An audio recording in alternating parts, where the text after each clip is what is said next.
Welcome to Talking Business to Business. I'm Dan White, co-host with Jason Chessar of this show. This next interview, you really need to watch it. You need to know what's going on in the town of Whitby. It's an exciting place. There's lots of really great things happening, and we have the mayor of Whitby who really looks after everything around here, and he's accessible. If you want to find out about Whitby, make sure you stay tuned.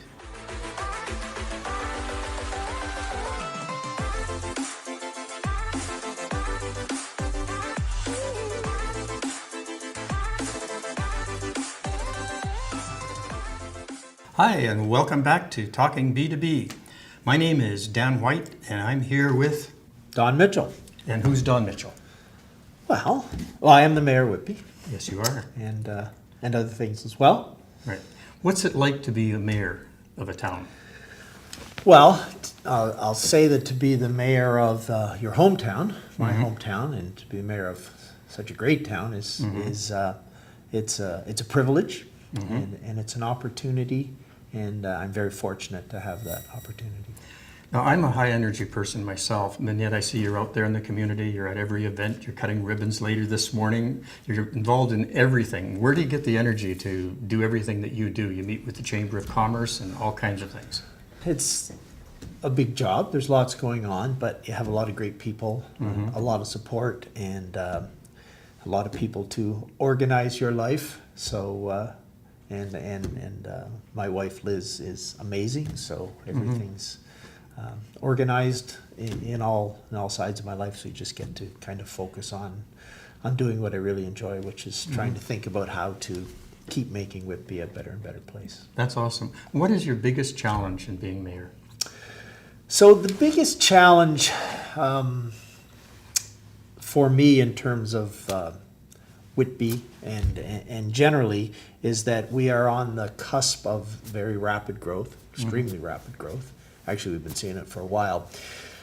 So we're in one of these uncomfortable transition times when, especially in transportation, how we move people around, I think everybody's kind of sees that the one person per car transportation model really doesn't work very well in an increasingly dense urban environment. So, but it's just so hard to change any habits, and that's a big one. And the way we build communities is still really designed around automobiles. So, I often say that if someone is upset about anything in Whitby, 95% of the time it involves an automobile one way or another. Either the roads are congested, I can't move, or people are driving too fast, or people are driving through my neighborhoods, or people are parking on my street and I don't like it, or I'm not allowed to park on the street and I wish I could. Automobiles are everywhere and they're just hard to manage, and as we get more and more dense, which we are, and that's a mandated requirement, they're going to be harder and harder to manage, and you end up in situations where people are just in a really impossible situation because the way we are, you still need a vehicle for so many things, and yet you have nowhere to put them in your smaller home. So those transitions are really awkward, and that's I guess the biggest challenge we all face is how do we move to where we know we're all going. Absolutely. Yeah.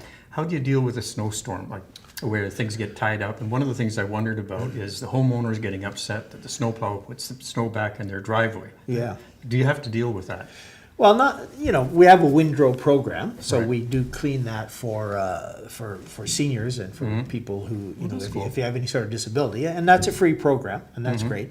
But yeah, I mean, at any age, when you with a snowstorm like yesterday, that could be a mighty windrow, and especially if the weather changes and it starts to get warm right away, and it gets really heavy. So it's just a challenge. But again, our weather is cold, warm. So you'll have a big storm, but you're pretty well guaranteed that it'll melt away. I mean, next Tuesday, I think, and Wednesday it's supposed to start raining again. So that's just the way our weather is. But yeah, it can be not like the old days when it stayed cold.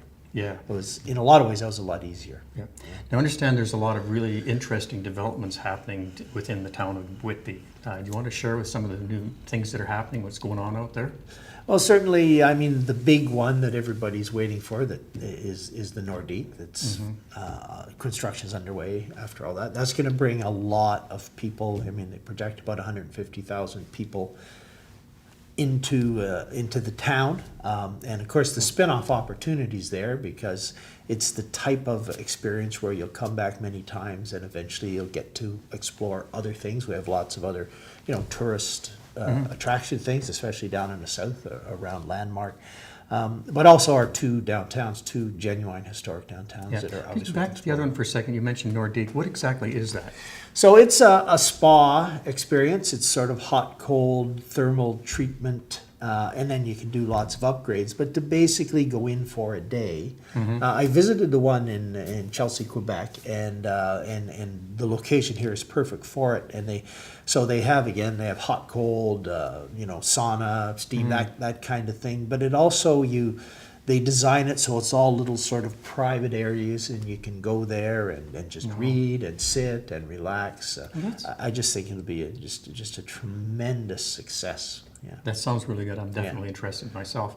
Now, you were going to mention another development that was going on?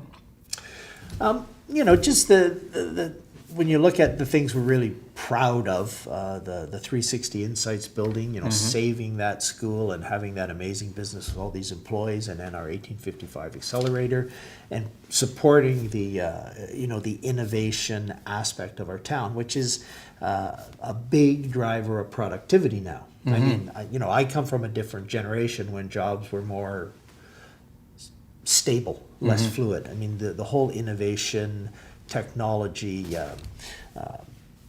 concept is new, but that is where the productivity is now, and that is where the good jobs are now, and it's really linked closely to quality of place.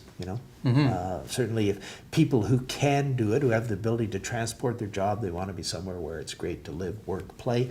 We have all that in Whitby, and if you need to go into the city, we're so close, and the GO train's right there. So we see that as a real driver of our particular future, just the quality of the community as a desirable place to live, work, and play. Yeah, it sounds like Whitby is really becoming a center of technology for people to live, work, breathe technology in the area. Well, we're doing our best, and everyone's, doing their best. It's certainly, the whole region is talking about innovation and working on innovation. But again, it really comes down to, the individual job creator has to decide that this is the place where I want to finally land and feel supported through that process. So that's what the accelerator is about, and that's what the Spark Center is about over in Oshawa. So everybody's in it, and we certainly want to market the whole region, but again, a region's a big place, and people like to come to a small place. You live in a small place. Yeah. For the benefit of our viewers, I'm going to mention that the Spark Center as well is specifically oriented to technology, where BACD is business in general. Would you agree with that? Well, BACD, yes, Arian, and Teresa's just sitting right outside waiting for her interview. But yes, they're different. They're different things. But BACD is there to support any sort of business, and they do a great job. Yeah.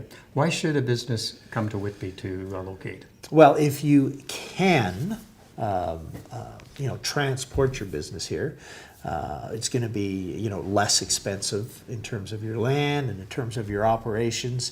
Again, you're going to have an environment where if you want green spaces or biking or recreation facilities or walkability or trails, whatever you want, all of those entertainments and activities are readily available near at hand. I'd also add that if you like cottage country, you're halfway there. Yeah, you are. Compared to leaving from the city, and a lot of people do. We're very fortunate in Canada to have. Did you know that we have 60% of all the freshwater lakes in the world? Wow, isn't that amazing? We take it for granted, but it is really unusual. That's a huge thing. Yeah, it is. Yeah, would you say that the town of Whitby is trying hard to give good service to new businesses coming in? Oh, well, very much so. As you know, working with you through the chamber, that we're always trying to figure out where the obstacles are and how we can streamline things and how we can, support business in every way. And it's always easier, and I was talking about this at Regional Council the other day because they were talking about the foreign investment strategy, but anyone in business knows, as you know, that it's easier to keep an existing customer than to add a new customer. So focusing on what we have here locally, who already have that emotional and physical connection, you got to keep those folks, you got to support those folks, and then you grow as you can elsewhere. But it's hard reaching out, to other countries because they're all trying to keep their jobs at home too. Sure. Yeah. Yeah. This is really interesting. I know that you've got a ribbon cutting to go through. Would you come back again? Absolutely. Yeah. Yeah. This is really interesting because I think it's important that residents and businesses, first of all, know what's going on in the town, and people looking to come to Whitby. They need to realize what a good job it is, what a good job you're doing, and Whitby's a great place. Yeah, And it you're is. and you fit right in as a good mayor. It's amazing, and everybody I'm a hockey guy. There's lots of hockey guys, lots of other sports, but this thing with David Ayres, the goaltender, I guarantee talking about we that. will never see anything like that in our lives. Yeah. That is the ultimate young athletes An athlete coming out from of Whitby. the crowd to win the game. Wow, Yeah, what that's a pretty story! awesome. It's still hard to believe. Yeah. So, are you available to the people to contact you? So myself and all members of council are so available anytime. You can get us by phone, by email, in person. You want to talk, absolutely. That's the thing about municipal government. Yeah. We're fully accessible, and the same applies regionally. And I think that's why, we hear a lot of concerns. We hear concerns that relate to other levels of government because we're so accessible. But every member of this council wants to hear from residents with all ideas, all concerns at any time, including me. It's really awesome. So, how do they get in touch with you? Well, my email address, just go to the town website. All the information is there. And call up, again, myself or any member of council, and we'll certainly do everything we can to make sure we understand what your concerns are and how we can help you and help make the town better. That's really awesome. So, ladies and gentlemen, if you like this video, be sure to like, share, and comment. And we look forward to seeing you back again.